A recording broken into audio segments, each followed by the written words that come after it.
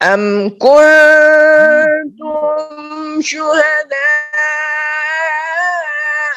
إذ حضر يعقوب الموت إذ قال لبنيه ما تعبدون من بعدي قالوا نعبد إلهك وإله آبائك إبراهيم وإسماعيل وإسحاق إلها واحدا ونحن له مسلمون.